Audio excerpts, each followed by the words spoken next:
Today we're over here in Newton, Iowa, and these ag planes have a tank that sits ahead of the cockpit, and we're actually putting a water with a dye substance in there.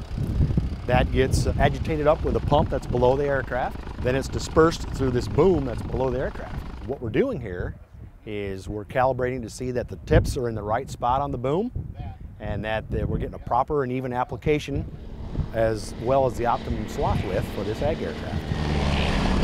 Today we have some pretty sophisticated computerized equipment. It's just basically a string that is stretched across the flight path, and we come down and spray it about 12 feet above that flight path, and they feed that string through a computer, and it shows you exactly what kind of a pattern you're putting out. The goal is to have a very even pattern so you don't have any streaking or you have any heavy areas as you go through the field.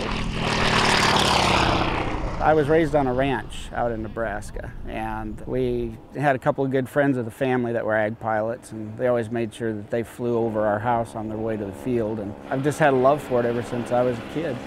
I started flying when I was 17 in high school, and I've been earning a paycheck as a pilot now for going on 23 years. About 14 years ago, got into corporate jet flying, and I flew jets for 13 years.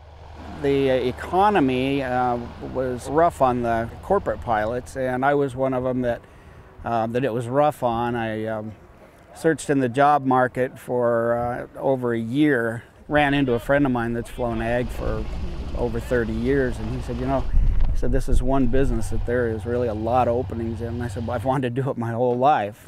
It's the kind of flying that it is. It's real flying. There's no autopilot. You don't sit back and let it do the work, and I love that. And besides, I love farming. I love agriculture. I refer to it as farming from the air, so I'm thrilled to be able to do that finally.